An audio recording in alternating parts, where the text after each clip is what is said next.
सीमेश kitchen को आपण को स्वागत एवं प्रणाम मध्य। आज आम प्रिपेयर करवा मैंगो स्लाइस आइसक्रीम।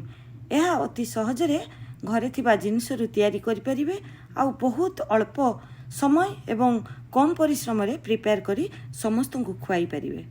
चलंतु एबे बनेइबा मैंगो स्लाइस आइसक्रीम रो मिश्रण। इंग्रेडिएंट गुड़िक है फ्रेश क्रीम, कंडेन्स मिल्क, किछि कटा आंब, किछि सजेइबा पई छोट कटा आंब। एही क्रीम को आपण चाहिले मार्केट रू आनी परिबे किंबा घरे बनै परिबे। जेमिति मु दही रू किछि पानी निगाड़ी 1 ରୁ 2 घंटा पूर्वरु एमिति रखिछि।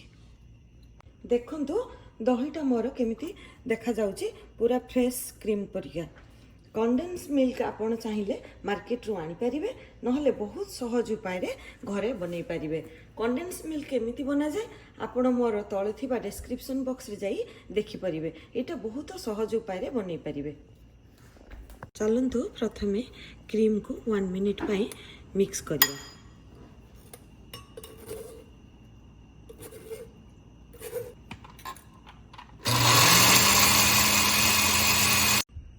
देखंतु दहीटा आमर जमी बहुत खटा ही नथिबो, फ्रेश दही हेतिबा दरकार। एबे आमे पकेइबा कंडेन्स मिल्क।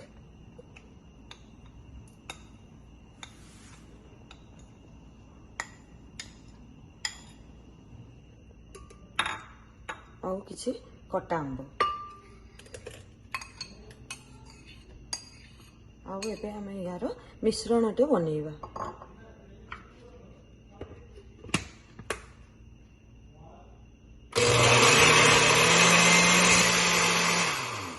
आमे 1 ରୁ 2 मिनिट मिक्स कर परिबा। आउ ताफरे आमे याको गोटे आइस ट्रे रे ढाली की रखिबा। देखंतु मु गोटे आइस रो ट्रे नैछि। आपण चाहिले प्लास्टिक रो कंटेनर नै परिबे किंबा घरे थिबा स्टील बाउल यूज कर परिबे।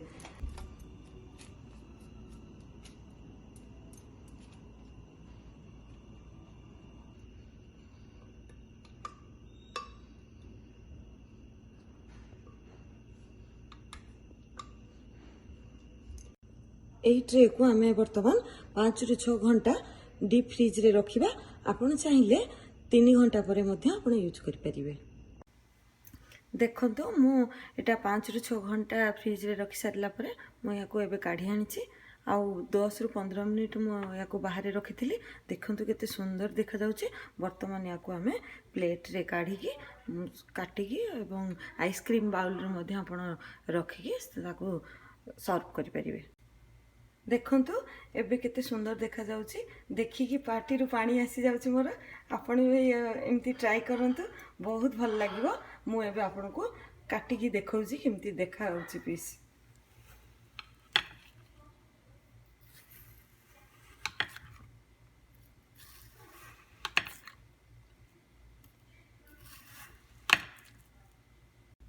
देखंतु केते सुंदर देखा होछि।